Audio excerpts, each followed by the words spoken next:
It's my pleasure to call this regular meeting of October 1st, 2018 to order.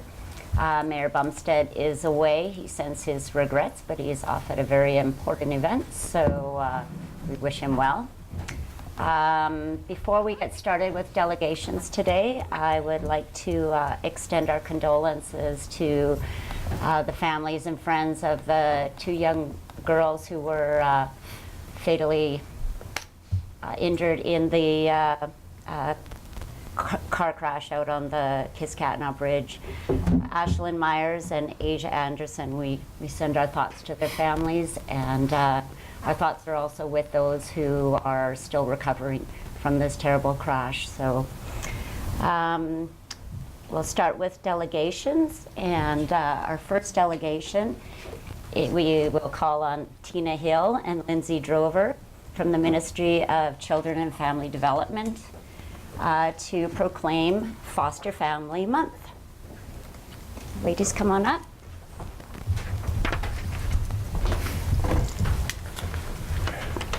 Good morning. Nice to see you. Nice to see you. Nice to see you too. All right.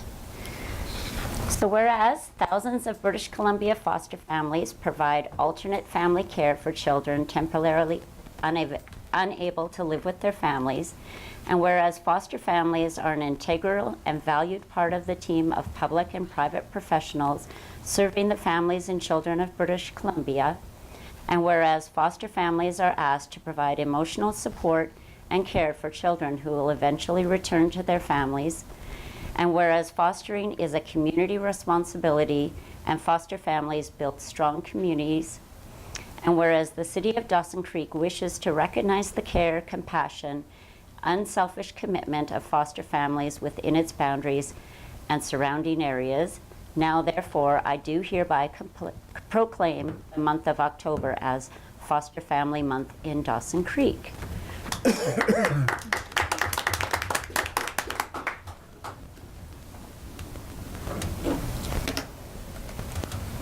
There you are, ladies. Thank you.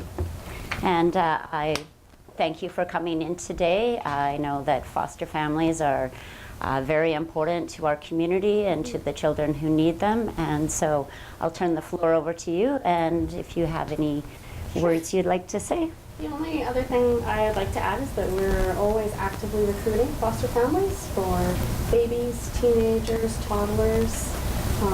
So it's can be a process that is quite easy, and yes, we need more foster families. Yes. That's it. Okay, well, thank you so much for coming in today. Thanks. Thank you.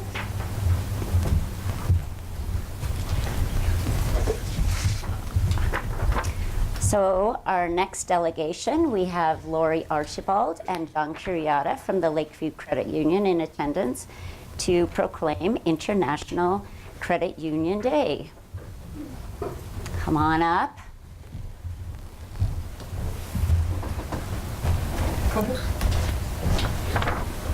Hello. Nice to see you. Thanks for coming, John. So whereas the International Credit Union Day celebrates the spirit of global credit union movement, the day is recognized to reflect upon the credit union's movement history, promote its achievements, recognize the hard work, and share member experiences. And whereas the International Credit Union Day has been celebrated on the third Thursday of October since 1948, and whereas the goal is to raise awareness about the tremendous work that credit unions and other financial cooperatives are doing around the world and give members the opportunity to get more engaged. And whereas this year, the global credit union community will celebrate its 70th anniversary. Now, therefore, I do hereby proclaim October 18th as International Credit Union Day.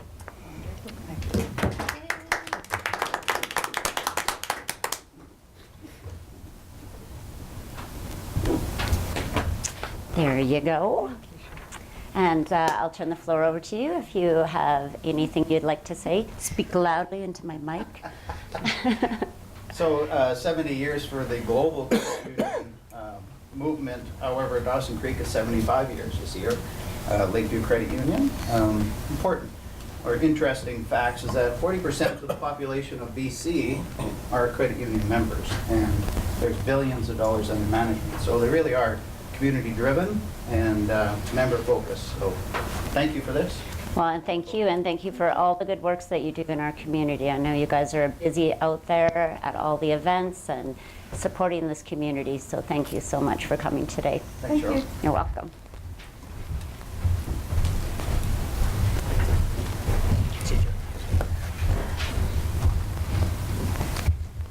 All right, so moving on, we have new and councillor business.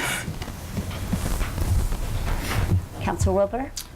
Yeah, I just wanted to congratulate the seniors on the lunch they hosted this weekend. It was a lot of fun, and we had a lot of fun with the curbside carnival there, and they made it exciting, and lots of prizes that we drew for, so that was great.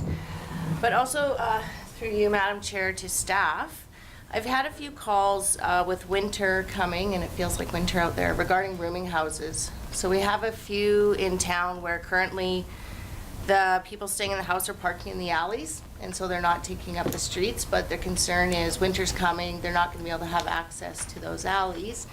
So if anything, what can the city do, and who do they talk to when this takes place? Because it is going to happen, and it seems to be the same houses in the same areas. And I see Mr. Eathard's here, and I believe one's right across from his house, so that's the one that I know of for sure. So what can they do, or what can we do? Because it is going to happen. I mean, it's reality. So through you, Chair, we are working on rooming houses, and that is something that council has asked staff to address through the OCP and through the zoning. So that's something that we are working on. At UBCM, I sat through a short-term rental session and came back with a lot of ideas on zoning and opportunities through business license and those various opportunities that we can access through the charter and through our many means. As far as parking within the alleys, I have to ask Kevin what our process is on parking in the alley. So through your chair, if we have vehicles parked in the alley and they're blocking the lane itself, we can have bylaw move them. If they're parking on the street and we have any complaints, I believe it is a 24-hour. So if they're moving it within every 24 hours, that's acceptable. But if they're there longer than 24 hours, then bylaw can look to ticket them as well. So we'll ensure that there's nothing, if we find out where these locations are, we'll ensure that there's nothing blocking access or the laneway.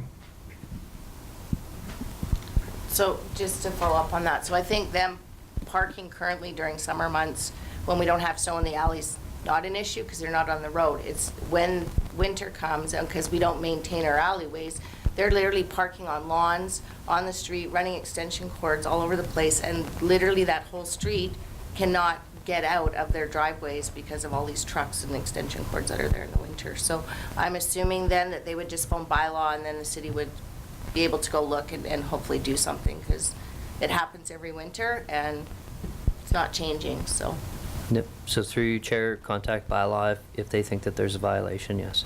okay, perfect, thank you. That's all I have. Thank you. Any more new councillor business? No? Well, I have something. I was approached over the weekend and asked by the Dawson Creek Gay Youth and Friends group from South Peace Senior Secondary if it would be possible if we could have the pride flag flown the week of October 19th to 27th. I know it's not on your agenda. It was a late item that came to me over the weekend, so I'm wondering if we could bring that to Mayor's business and have a conversation about that. So moved. You need a motion for that? Yes, moved by Councillor McFadden, second by Councillor Wilbur. All in favor? Thank you. Okay, so new councillor business is done. Move on to minutes. Minutes of the public hearing of council for zoning amendment bylaw number 4391, cannabis annual business license and regulation amendment bylaw number 4389 2018 for adoption. Moved by Councillor McFadden, second Councillor Wilbur. Discussion. All in favor? And it's passed. Minutes of the regular meeting of council, September 17th, 2018 for adoption. So moved. Moved Councillor Wilbur. Second Councillor McFadden. All in favor? And that's passed. Is there any business arising from those minutes? Seeing none, we'll move on to correspondence. So 6.1 is a letter from Arlene Wilsey, a Dawson Creek resident, regarding consideration of waiver of recycling fees. Councillor Dubikoff? I'd like to make a motion that we ask administration to do some research or investigation to see if there's anything we can do. We've had a number of these, I don't remember how many, but you know, this lady is, you know, got a fairly serious issue to her, so I'll make that motion. I'll discuss it if we get a seconder. Second, Councillor McFadden. Discussion? So,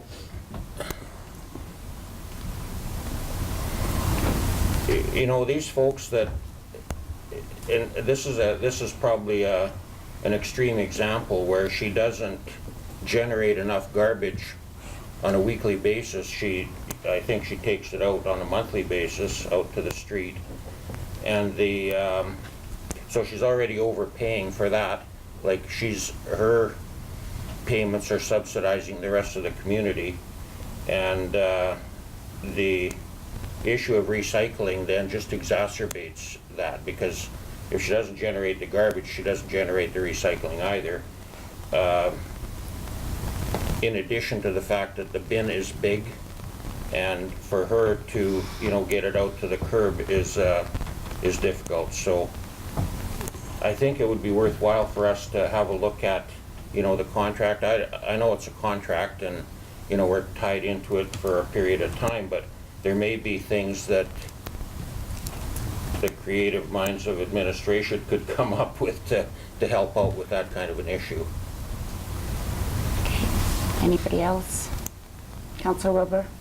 Through you, Madam Chair, to staff, is it something that we could look at similar to our Adopt a Park program, where maybe it was Adopt a Senior or something like that, and you know, neighbors could share or help out with seniors in their area to get their carts out, or maybe there's organizations that would, I mean, if they got smaller carts, that's going to cost the taxpayers. We have a program, it's just going to be an added cost, but is there something that like that we could look at that maybe might work, where neighbors are helping neighbors, or groups are maybe helping cover some of those costs? Duncan? Through you, Chair, it would be a little outside of the services that we currently provide, and I know we have done some work with the seniors in our community through, I believe, it's Rotary, I think, as far as doing some garbage removal in the spring. Yeah. And I know there's a few programs like that. There may be a group within the community that we could reach out to see if they could provide support, but I don't know it's something that the city would want to take on. Through the bylaw, you have given the general manager of development some discretion in gated communities and townhouses and in areas where there's some density as far as bins and what we can do in those areas. And I can tell you that there is one, I believe just one area so far that did receive smaller bins because of a similar concern. I don't know that I'd recommend doing that all over the community, as we've pre-purchased and council decided on the 360 liter bins. However, we did purchase some extra larger bins and some extra smaller bins, and we do actually have some in stock if that's something council wanted to entertain. But again, I wouldn't allow or wouldn't recommend 4,700 customers changing to smaller bins. Madam Chair. Councillor Wilbur? No, I agree, and I think that's an added expense. That's the point I made. It would cost more in the long run to do that. But I'm wondering, though, I guess my point is, I really love that Adopt a Park program, and I see it work so well with the neighbors in my neighborhood that look after the little green space up behind us at the end of 15th. So I'm just wondering if, is that something that maybe is worth looking into? Is that we have an Adopt a Senior program, so we have people over the winter that could help them move their carts out, or maybe share their cart to help them get the recycling out if they have less. So through you, Chair, if this motion passes, that could be something that we could include when we bring that information back to council. Thank you. Okay, any more discussion? All those in favor of the motion? And opposed? And it's passed. Moving on to 6.2, we have a letter from Wayne Middleton from the Dawson Creek Golf and Country Club regarding spring flooding of the golf course. Councillor Parslow? To administration, what is your understanding of the intent of this? What's the ask? Through you, Chair, I'm not certain. I believe the concern is 102nd causes the golf course to flood and restricts flow, and they've indicated that when we had the pumps on 102nd, that it reduced the amount of flooding on the golf course. So I'm not certain. It's possible they're asking us to do something with 102nd. It's possible they're asking us to continue to use the pumps in high flow. I'm not certain.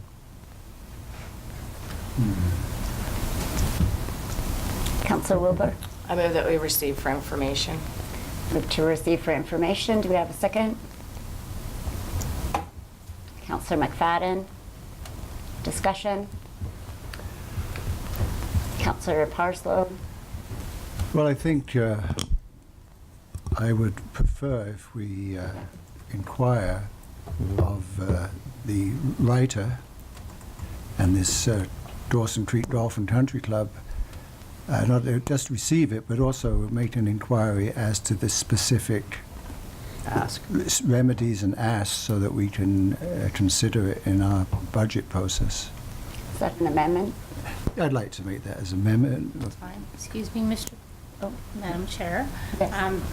The motion was to receive for information, which means no action. So Yeah, that's good. unfortunately, Okay. that needs to be voted on first. All right. So let's vote on receive for information. All those in favor? And opposed? So we're receiving for information. Did you want to make another motion, Councillor? Yes, I move that we council direct staff. Oh, wait. Sorry, Brenda. Sorry. Can't. Receiving for information, since the That's motion was it. passed, that means no action. That's to it, be yes. taken. Right. Okay. All right. Duncan, just phone him. Duncan just phoned in. It's a floodplain. All right, so moving on to 6.3, we have a letter from Shana Hamer, Executive Director of the Kiwanis Arts Center Society, requesting the use of city-owned property to accommodate a playground extension. Councillor Javetkov? Receive for information. Motion to receive for information. Do I have a second?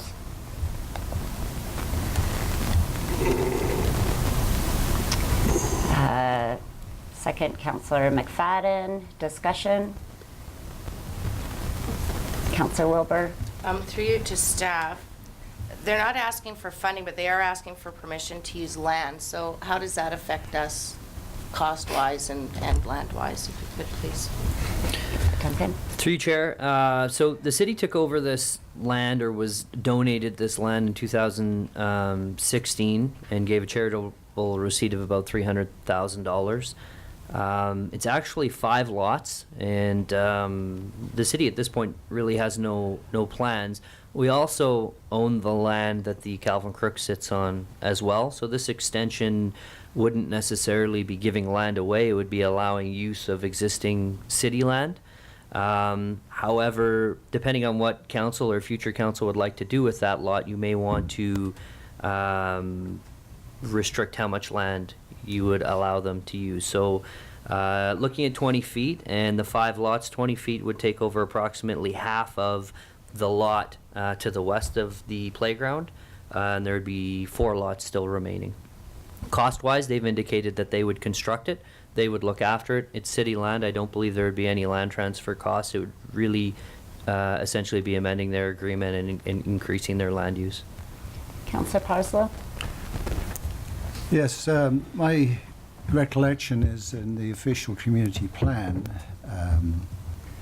we had as an aspiration that we have a revitalization plan for the city core, and whilst I am not necessarily against this request, I'm wondering how, I don't want us to be fettered in any way by ad hoc decisions, which so often happen without a general big picture of, which I hope would be developed through engagement of the downtown community.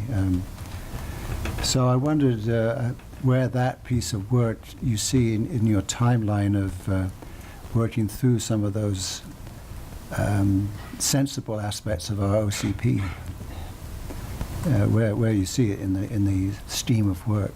I know you're working on zoning stuff as the first piece of work from the OCP, but how long do you think before we start getting into this downtown revitalization? Duncan? So through you, Chair, through the OCP, it was identified that there were some gaps in the downtown core. There had been discussion at some point about mixed use, possibly on properties such as this, where you had commercial and residential mixed. There was also some discussion about removing or reducing the amount of parking required, utilizing city parking lots in order to create some density downtown. At this point, my expectation is we'll update the zoning, and this will be something that comes up in the new strategic plan, is something council may want to consider and may want to direct staff to undertake incentives for that downtown core. Alex recently attended, I don't know if it was in Penticton or Vancouver, a session talking about how we can remove barriers to development in the downtown core, and came back with a lot of great ideas. And I think it was Penticton in particular that had essentially removed all red tape and had tax incentives, and Kelowna had some tax incentives as well. So it's a big nut. If council would like to take that on, I would expect it would be a strategic priority, and we would come back with a number of different incentives, and council would work our way through that roadmap to determine how far we'd like to go to increase development downtown. Thank you. Councillor Dubikoff? Yeah, I feel the same way. I think we need to do some sort of a comprehensive planning approach for that property. I mean, we've got, social housing issues, senior housing issues, and to sort of allow an ad hoc request now, and really there isn't any backing for it other than it's just a wish that they have. But that could be presented. They could present a case in that process to justify, possibly using a lot to expand for purposes of KPAC. But, we've been in the situation before where, there's been encroachments onto city land, and then it ties your hands. You're committed, and it was an ad hoc decision at the time. So I'd prefer to, go through this process that Duncan described there, and figure out what we're going to do with it. I mean, it's a valuable piece of land, and there's a lot of needs that potentially for it. Thank you. Any more discussion? So we have a motion to receive for information. All those in favor? And opposed? And it's passed. All right, so moving on to reports. Report number, or 7-1 is report number 18-160 from the city planner regarding the development variance permit 1801 Venture North Holdings Limited for 1421 Chamberlain Drive. Councillor Dubikoff? I move that report number 18-160 from the city planner, redevelopment variance permit number 18-01 be received. Further, that development variance permit be approved to vary the sanitary sewer connection requirements of subdivision and development servicing bylaw number 4353 2017 for a duplex from two 100-millimeter connections, one for each side of the duplex, to a single 100-millimeter connection split between the two sides of the duplex. Do I have a second? Councillor Parslow, and discussion. Councillor Javetkov. So in the report, there was mention that there's an intention to amend the bylaw for, so that there's only one service required, as opposed to two. Is that, did I read it right? Okay. To the chair, I'll ask Kevin. So through you, Chair, we're going to take a look at that. The bylaw currently requires 2 service lines for a duplex, but only 1 for single family or 1 larger one for multifamily. And when staff looked into it, that came in about, I think about 4 or 5 years ago, that requirement. And we believe it was brought in to try and deal with some issues we had with duplexes and sewers that possibly back up and ensure that when one side backs up, it doesn't affect the other side. So we're going to look and see if that still makes sense, because in this particular case, the gentleman has a lot that is serviced with 1 line. Our bylaw requires that he would need to install a 2nd line, so dig up the street again. We're just not sure that the value and the intent is really for that, and so we'll take a look at it and see if we want to make an amendment into the future for just 1 line. Any more discussion? All those in favor and opposed? And it's passed. Report number 7.2 from the city planner regarding your temporary use permit for the Dawson Creek Curling Club. Councillor Parslow? I move the report 18161 from the city planner, re-temporary use permit application, Dawson Creek Curling Club, 113 106th Avenue, be received. Further, that TUP 1802 be approved for a period of 1 year with the option of renewal to allow the placement of 2 metal storage containers at 113-106th Avenue, subject to a successful notification period. Do I have a second for that? Councillor Wilbur, discussion? Duncan? Through you, Chair, I will just point out that staff, or sorry, that the curling club has recommended a fee waiver, and staff has not recommended that through this recommendation. It is an alternative, so council is aware. Okay. Any more discussion? All those in favor? And opposed? And that's passed. All right, 7.3, a report from the corporate officer regarding the 2019 council meeting schedule. Sure. So moved by Councillor Wilbur. So I'll move that report number 18-162 from the corporate officer regarding the 2019 council meeting schedule be received.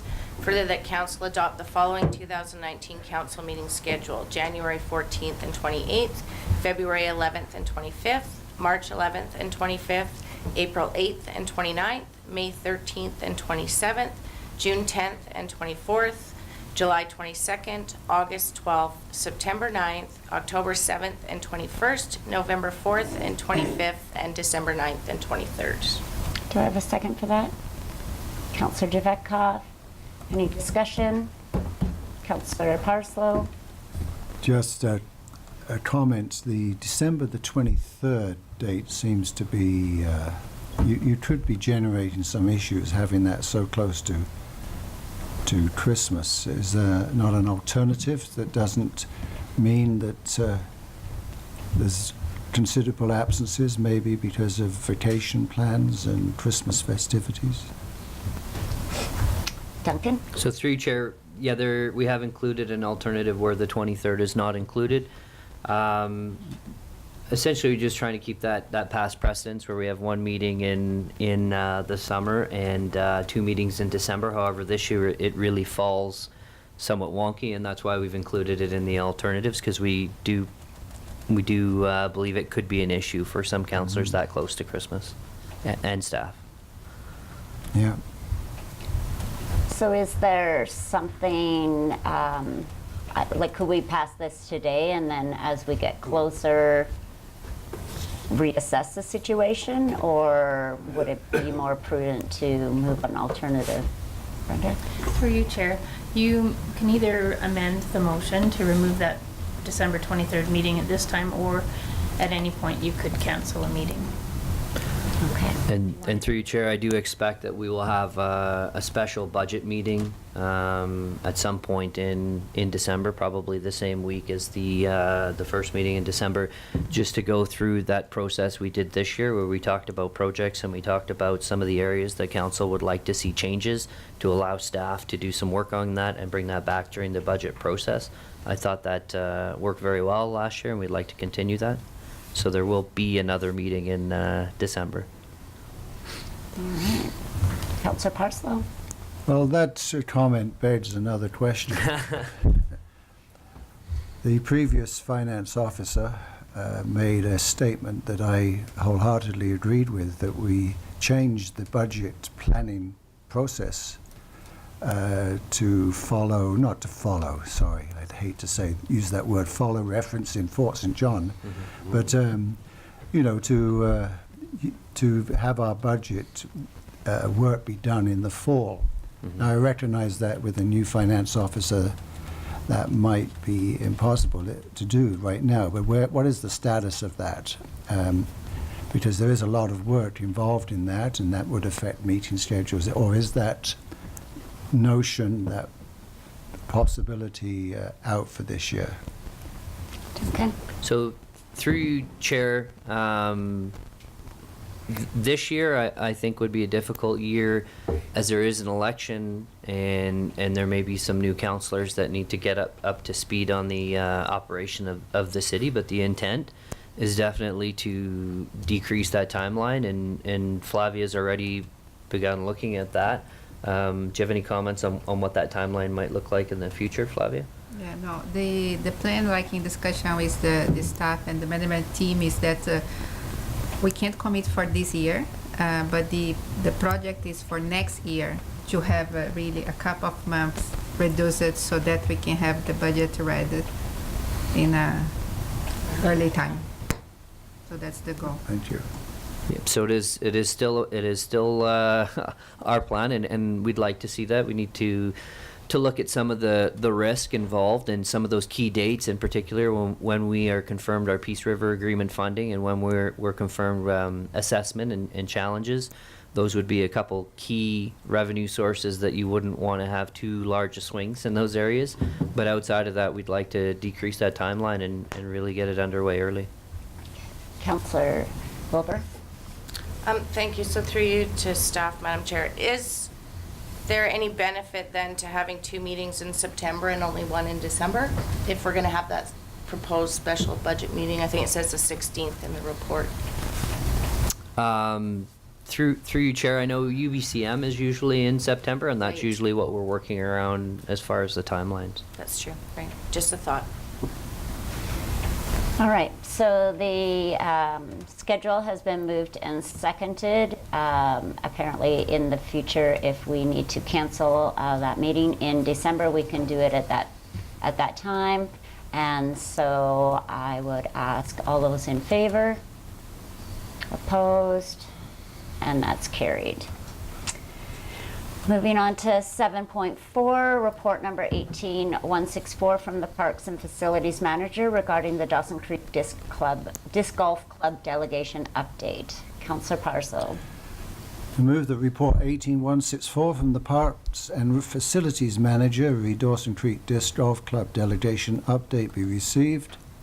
Further, that council defer the funding request for the purchase of 9 baskets and the installation of a sign and gate until the development, approval, and implementation of a city grant policy.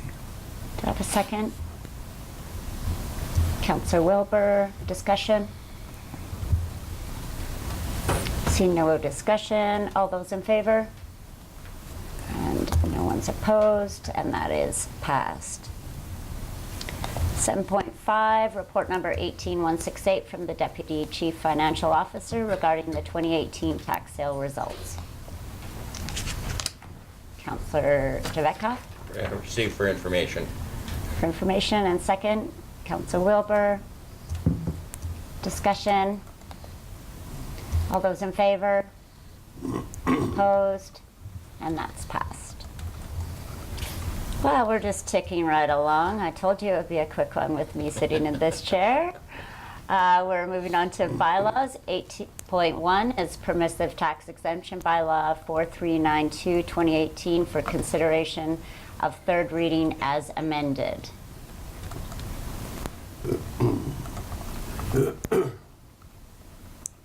I have it out. Councillor Wilbur.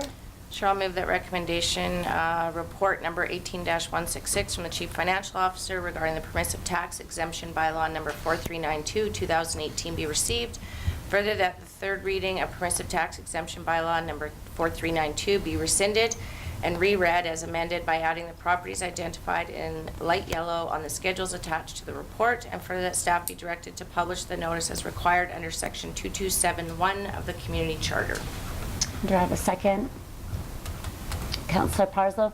Duncan, can you just give us a little blurb about what this is all about, why we're rescinding? And Sure. So through you, Chair, as you mentioned, this third reading was already given. After that third reading, BC Assessment contacted the city and indicated that although in the past city-owned properties did not require permissive exemption if they were operated by a nonprofit society, they indicated that that wasn't correct and we needed to include those properties. So we have now included 5 properties that were never taxed before, being the Kiwanis Arts Center Society, the Peace Country Roots Group, Community Garden Society, Miles Zero Park Society, and the Curling Club.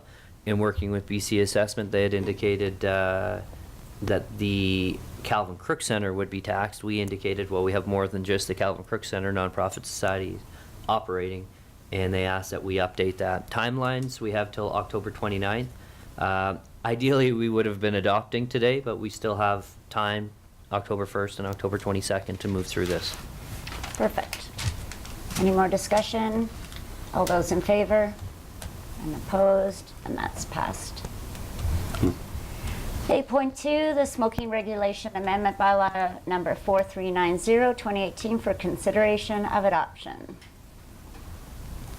So moved. Councillor Wilbur, second Councillor Javetkov. Discussion. All those in favor? Opposed? And that's passed. Thank you. 8.3, Sewer Rates and Regulation Amendment Bylaw number 4393, 2018 for consideration of adoption. Councillor Javetkov. Councillor Wilbur. Discussion. Councillor Parslow. Within this framework, let's go back a moment. There have been discussions about charges to rural residents and making sure that when we charge for whether it's water or any other services that rural residents bear a fair share of the real costs. And the real costs should include administration. I mean, the sewage system, water systems don't operate in isolation. They're part of the total operation. Does this capture that? And I think I'm accurately reflecting some of the comments the mayor has made about that, which I wholeheartedly agree with. So does this capture that, sometimes some organizations, they charge just 10-15% administrative overhead.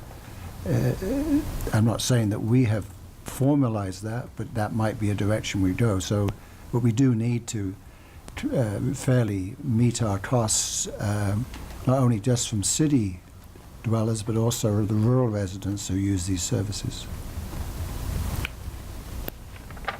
Duncan? So through you, Chair, if you recall, this report actually came forward for a resolution first in, I believe, August. And since then, now we've updated the bylaw. But if you recall that report, it looked at replacement costs, it looked at life cycle costs, it looked at funding the cost of the original investment. It looked at operating costs, and then it measured those against the market and looked at Fort St. John and Grand Prairie. So it's a combination of all of those pieces. Since then, we've worked on that administration charge, and I don't believe that number specifically was included in the 1785.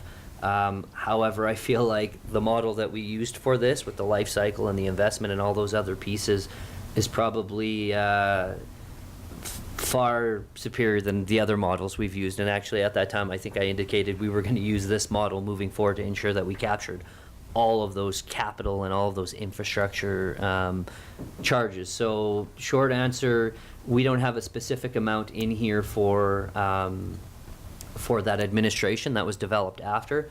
However, this amount is fairly consistent with the market and the actual costs, I believe. Thanks, Duncan. Does that answer your question? No. No. He looks more He confused. looks more confused. So this whole topic of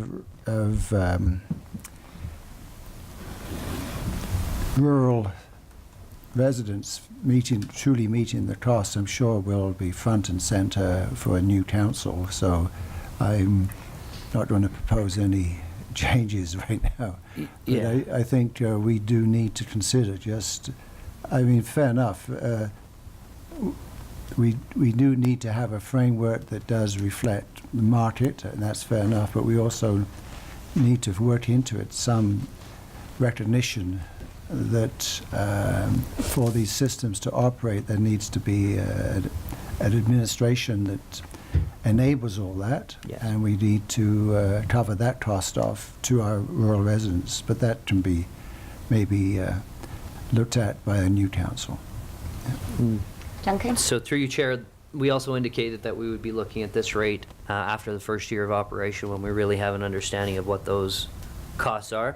I also recall some discussion around rural, and that had to do more on that water rates side and infrastructure charges that are now in the utility bill and what that looks like through. And since then, we've done some analysis to compare a rural family of 5 and their annual usage at $2.90 a cube versus the $1.68 or $1.60 with an infrastructure charge, and at that average consumption, it was, I think, 40 cents difference. So we still have some more work to do, but it's not far off at this time.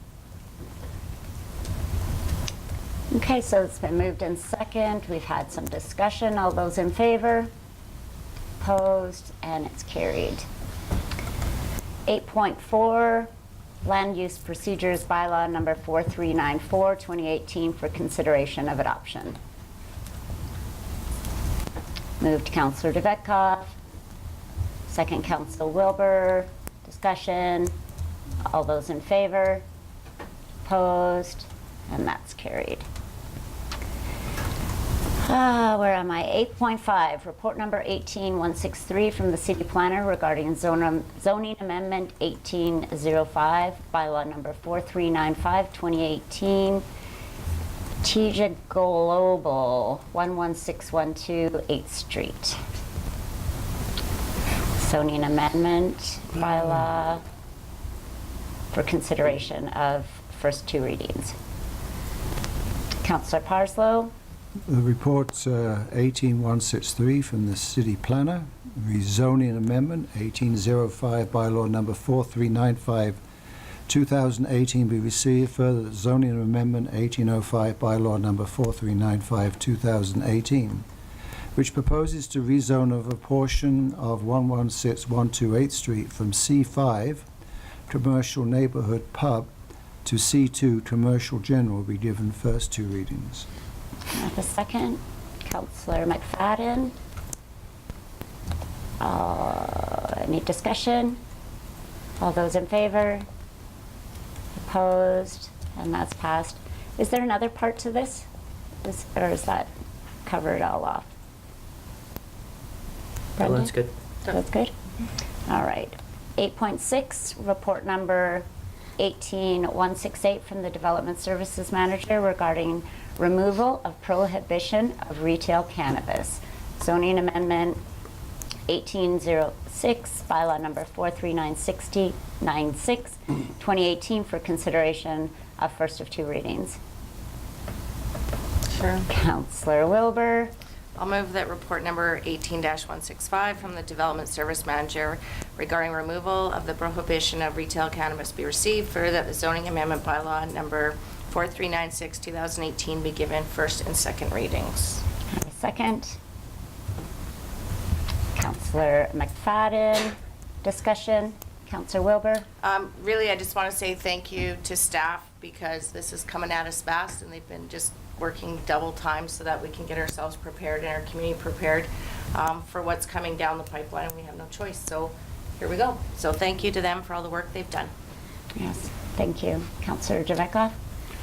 So this amendment would in effect allow the sale of pot in the city limits. How long of a period does this go out for consultation with the public? Duncan. So through you, Chair, when we originally did the prohibition, there's not a lot of certainty on process. What we now understand is the province will require any local government to give their blessing on any licenses for dispensaries. We are currently developing, and as part of that, there is a public hearing and they give some options, or it's a public process, and they give some options, whether it's a hearing, an article in the newspaper, they have some options. They just want to know that there's a bit of a public process. I believe, Brenda, we are now creating a procedure for those public hearings or those public process. We haven't brought that forward, and that'll be done through bylaw. Yes. So we'll be bringing a bylaw forward on what that public process looks Actually, like. sorry, Sorry? the bylaw department is what I thought you meant. Oh. It won't be through bylaw. Okay. Procedure. So it'd be through procedure. So we're still working on developing that public process, but ultimately, council will have to approve any, that you will have to give your blessing to anybody applying for an application, and it's through the province. And it's a little clunky, and we were actually just talking about this the other day on how that happens. Do they come to the city first and get that blessing and then spend the $7,500 with the province? And we've seen both streams. We've had people come to us saying, we would like to open, a facility, and we would like to know about zoning, and we'd like to know that process. And then we've had people come to us saying, we already have an application in with the province, and so you should be hearing from them soon. But my understanding is that the province is fairly backlogged, so I think it'll be a while before we see our first request for blessing. So if the public process isn't significant enough for council, you'll have an opportunity at that time to send us back for more public input on any applications. Councillor Javetkov. So, if I understand you, the province is forcing us to approve the sale in the city. So this bylaw really is redundant. I mean, Yep. So through you, Chair, at that time it was unclear as to whether the province would be requesting the city's blessing. And so the recommendation from our legal was that we put a prohibition in to ensure that nobody can open a store within our community without council's approval. Since then, they've come forward and said, well, you need the city's blessing, and the city will have to have a resolution that accompanies any application or is part of that application. So, yeah, in a sense, it is redundant. We're removing it now. But we're also prepared. We have zoning, we have regulation, and we're prepared for applications now as well, and that's why we're removing it at this time. It's the last step, essentially. Yeah, thank you. We're good? no. All right, but- we've had some discussion, and I'll call the question. All those in favor? Opposed? Councillor Javetkov, do you want that recorded? Yes. Yes, and that passes. Thank you. We're on to mayor's business, and we've got two things under mayor's business, and one of them is the economic development funding items that we should authorize Mayor Bumstead to negotiate at the Regional District table for the 2019 Economic Development Fund initiatives. So there's a list here in front of you of the items that we are considering letting Mayor Bumstead go and negotiate. So I need a motion to ask him to do that. Councillor Devetkoff, second. Councillor McFadden, and discussion. Councillor Parslow. Tumbler Ridge Geopark. What's the status of that? I read from a variety of sources that the District of Tumbler Ridge has removed funding, and is this whole project in jeopardy? I don't know. So from what I know of the situation, the funding that they've put a hold on was for the Museum Foundation, which is a separate organization from the Geopark.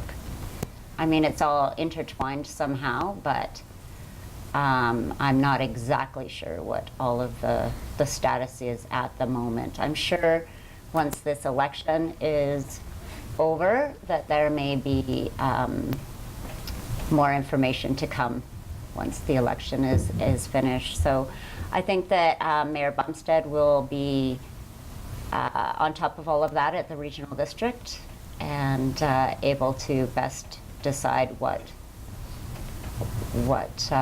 we do moving forward with that. Councillor Javetkov? The exhibition grounds, the $50,000, it says it's new. Is that what the regional district is expecting to contribute to the exhibition grounds? Duncan? So through you, Chair, this, if you recall, last year is a bit of a moving document in that if we propose projects, or Fort St. John or any of the other communities proposes projects, sometimes they're passed, sometimes other communities opt out, and then the requisition would sit solely with Dawson Creek residents, and so it may fall off. So I believe that the mayor has proposed the exhibition association, or the exhibition grounds, 50,000, and now really this first step is to go and see if the other regions or directors will contribute, to see what that final amount is, and then that'll come back to council with the final list. Same as the Geopark. The PRD total among everybody is 125. If everybody were to opt out except for Tumbler Ridge, they would be on the hook for 125, and that may change whether or not they support it or not. So it's a bit of a moving document. That $50,000, I don't know what the Dawson Creek requisition would be at, and they're just at the beginning stages. Yeah, so we're just asking Mayor Bumstead to go off and put in his 2 cents and to have a little negotiation with the others and see what we come up with, and then it'll come back. So we've had some discussion. All in favor? Opposed? And that's passed. So I had one thing from new councillor business. I would move that we grant permission to the Gay Pride Youth Group and Friends from South Peace to fly their pride flag at City Hall from October 19th to the 27th. Second that. Shayla, or Councillor Weber seconds it. Any discussion? I hear that they want to make a big event of it, perhaps a field trip to City Hall with all of their friends and supporters, and so I think that we will we'll come over on the 19th and help them fly their flag. So, all those in favor? Opposed? And that passes. All right, so we are at the diary. Madam Chair, I'm just wondering if perhaps you wanted to mention something about our tree planting that took place. Oh, yeah. So last Sunday, not this Sunday, last Sunday, the Watershed Society, the Disc Golf Club, members of the community. We all gathered at Barbary Park, which is at the 15th Street Bridge, and we all worked together to plant over 200 trees down along the creek in the no-mow zone. I was concerned they would get mowed down in the spring, but they were all safely planted in the tall grass, and so we're hoping that a good amount of those survive the winter and grow to be nice tall trees down along the creek there. So I want to thank everybody who came out. We had a really, really good turnout from the public, and it was a really, really good day. We had somebody there talking about our bats and how they are endangered and what we can do to keep them safe. And we had some arts and crafts for the kids and painted the fish that we're going to be installing on the 15th Street Bridge. So all in all, it was a really great day, and I want to thank everybody who participated in that. Okay, so now we're on to the diary. We could do it, the diary. Duncan? Nothing to update, Your Worship. Nothing to update? Or sorry, Madam Chair. Could be your Just a worship. question about that, if I may. So when are we going to see this item off the diary? In other words, there's work done on it. Duncan? So through you, Chair, you're in particular talking about rooming houses and parking. Yeah, That yeah. needs to be addressed through our bylaw update. Now that the OCP is done, we intend to address this, and there were some other suggestions from council, including I think it had to do with parking RVs and motorhomes and what that might look like, and some recommendations. So all of that would be captured within the bylaw update, or So, not. Yes, I asked when? June? Through you, January? Chair, to Alex. Through you, Chair, March of 2019, is when we're targeting an update to the zoning bylaw. June? Okay, Councillor DeVekoff? So do we have a list of these housing thing, rooming houses? I mean, we've had reports on a number of them from time to time, but do we keep a list of them? Do we know where they are, or like something to reference when we're going through this process to develop a bylaw? So through you, Chair, the ones, the houses that we've received complaints against, we track those. We understand where those are. While I sat through this session at UBCM, Tofino, Victoria, and Vancouver were talking about a strategy that they use to identify those places or homes within their community, and they were talking about working with Airbnbs and similar type organizations to provide them with lists. Also, there's organizations you can, or companies you can hire that do a scraping, is what they call it, and they go through your community and they look at all of the Kijijis and the Craigslists and all of your FSJ Nows and all of these advertising avenues to put forward a list so that you can identify all of these homes within your community. So when we update our zoning bylaw, we start including some language in those areas, we could look at conducting a scraping within our community to identify all of those homes. We have a pretty good idea where a lot of them are, but I think there are still rentals within the community that we're not aware of, and in those communities, they have short-term challenges, and it's primarily those Expedias and Airbnbs that they're dealing with, but many of the lessons learned are transferable to our community, and it would really come down to where and how far council would like to go with that. I think it's 3 years ago that we embarked on this process, so. So it's overdue. It's due. It's due. All right. That was kind of observant of you. I know, sometimes. Just surprised me. All right, so the consent calendar, can I have somebody move that? Councillor McFadden, Sure. Councillor Wilbur, all in favor? Opposed? That passes. Strategic priorities chart. Nothing to update, Your Worship. Nothing to update. Media question period. Nothing from you. All right, well, what did it take? 59 minutes and 50 seconds. We will recess to the closed meeting. Oh, Need a motion. Yeah, motion. motion to move to the recess to the closed. Councillor Wilbur, Councillor Parslow, all those in favor? Yay!